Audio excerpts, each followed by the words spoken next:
Today I'm going to be talking a little bit about the tattoo removal that I am having done. I've started out getting these on my forearms lasered about 2.5, maybe 3 years ago. And then I started having one on my lower back done. I'm now having one done up on my shoulder blade. I kind of delved into the reasoning as to why I'm having these removed on a Facebook Live video, and I'll link to that so you can watch that if you'd like to. I'll give you a little bit of the background story. So I got the love tattoo done first, and I'm not going to claim that I came up with that design originally. I actually saw it on a poster, I think, and then I've seen it on some t-shirts and stuff like that. To me, I was just coming out of a really traumatic relationship.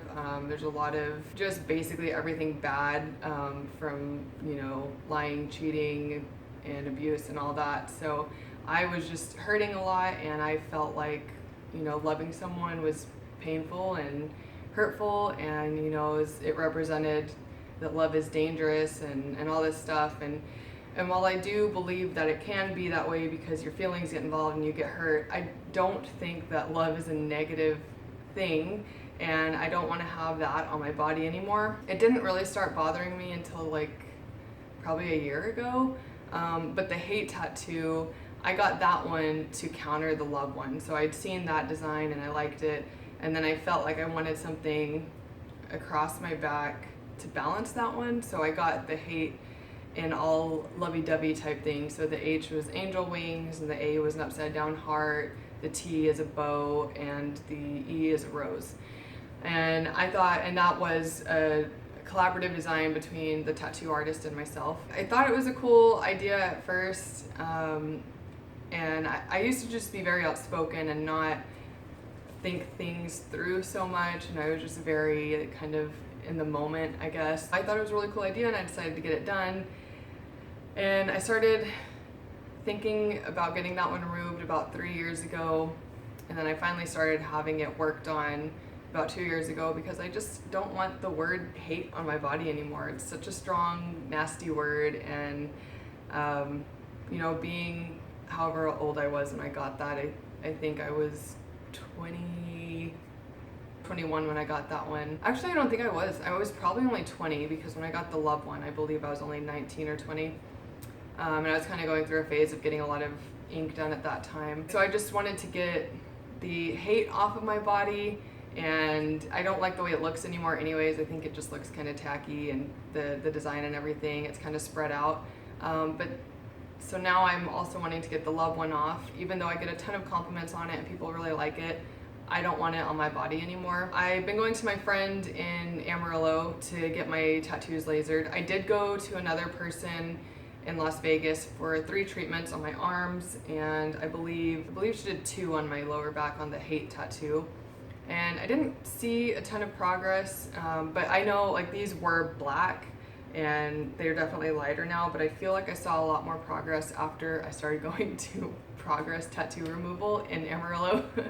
My friend Lydia owns it, and I've known Lydia since we were wee little tykes. My dad and her dad were both firefighters, so we grew up together. I always would rather support my friends than go to a random person, so I went to her, and she's just so knowledgeable in everything and what types of lasers are best, and she's very up to date on the newest technology, and she just gives great advice, and she's very realistic. I like that she wasn't trying to guarantee that these were going to be gone within 2 treatments. She was telling me it's going to take a while, and especially since I have different colors and different depths of colors, that affects how everything comes out. I actually had on my forearms, I had some bubbling from my last treatment, and they just kind of swelled up, and things happen sometimes when you're putting lasers on your skin and removing a tattoo.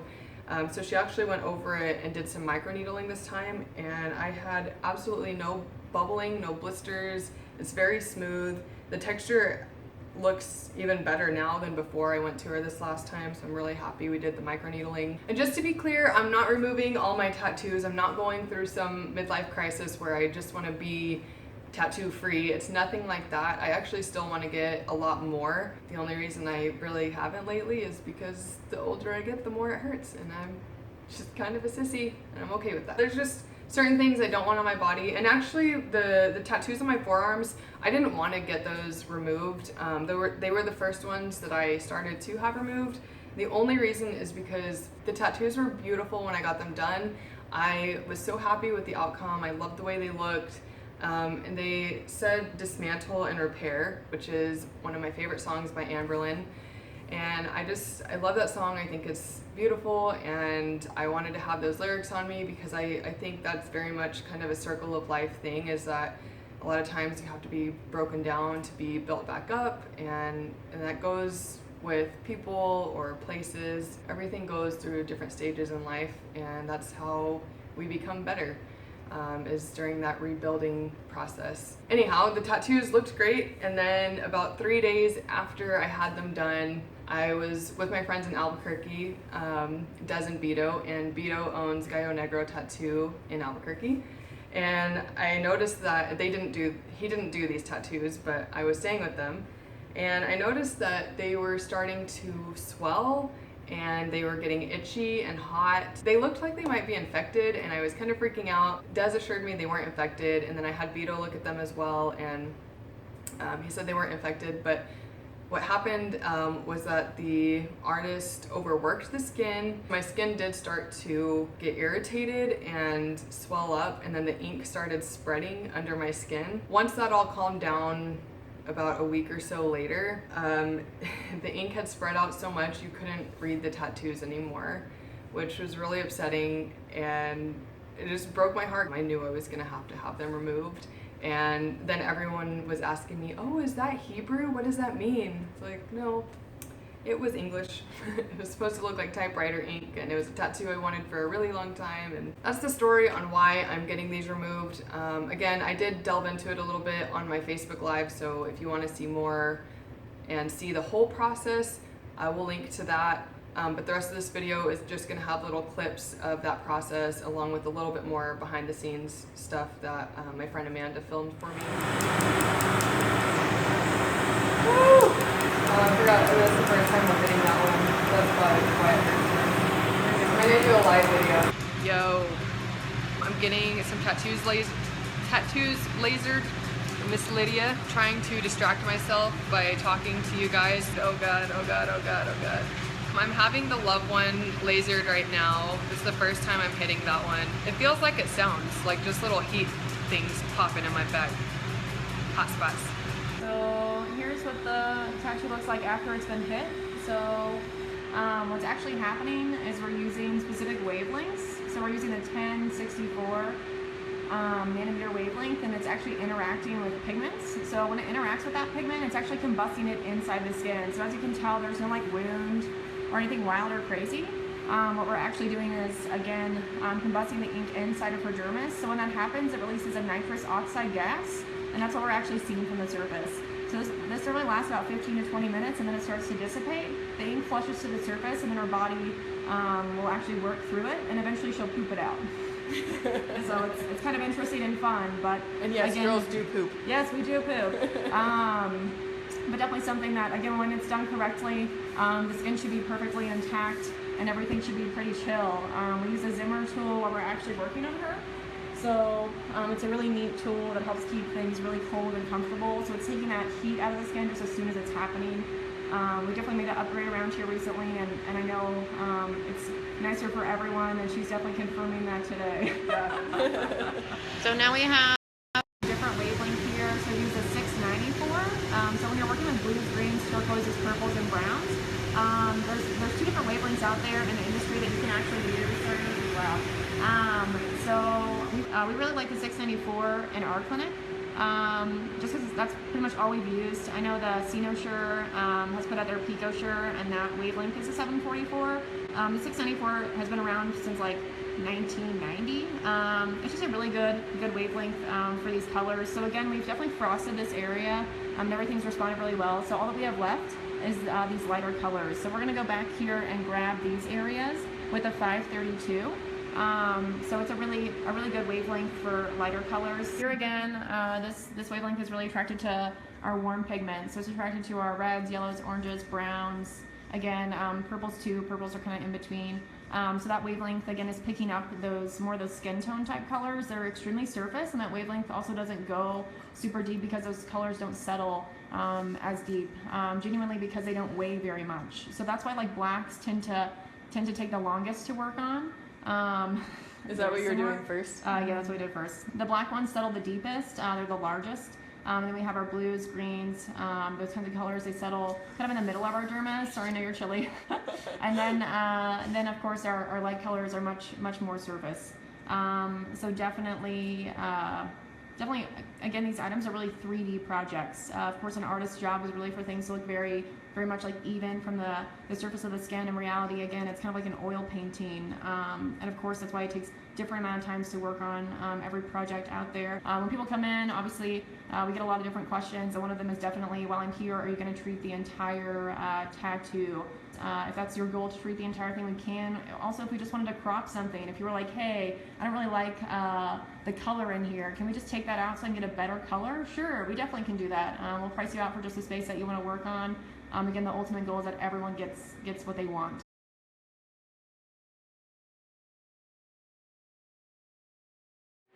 So what we're doing is microneedling just over these areas. Again, there's some skin texture stuff that we just want to work on. So this is actually poking 42 tiny little needles into the surface of the skin at a depth that's really helpful for just like regeneration. So it's actually building collagen. It's helping with pigmentation and kind of anything else. Sometimes when we do texture removal treatments, things can get a little hasty. And again, so what we're really doing is just like working on this area. You can use it for scars, stretch marks, acne scarring, just like ice pick type scars, really anything. It's super effective and beneficial. Also, if you use it on your face or somewhere like that, any product that you use in that area is going to be really absorbed into the skin. So definitely like something that if someone gets their face done, we always tell them like you're going to want to use the best products that you possibly can get your hands on for the next 2 or 3 weeks.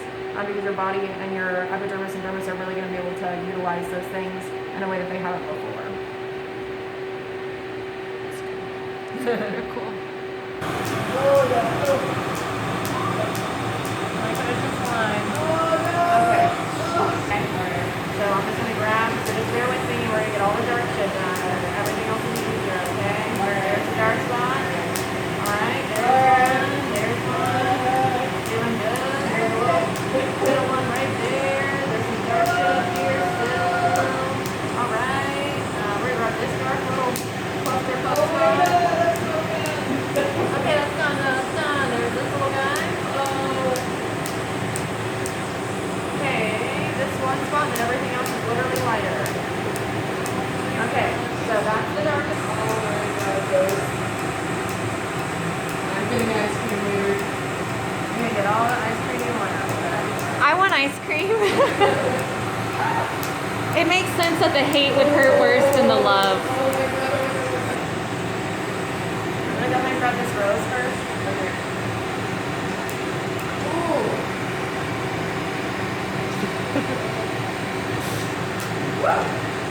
Okay. Oh my god, that is so weird. It's just really super soft. Oh my god. Almost done with this guy. So big deep breath, big deep breath. Like we're having a little baby here. Big deep breath, big deep breath.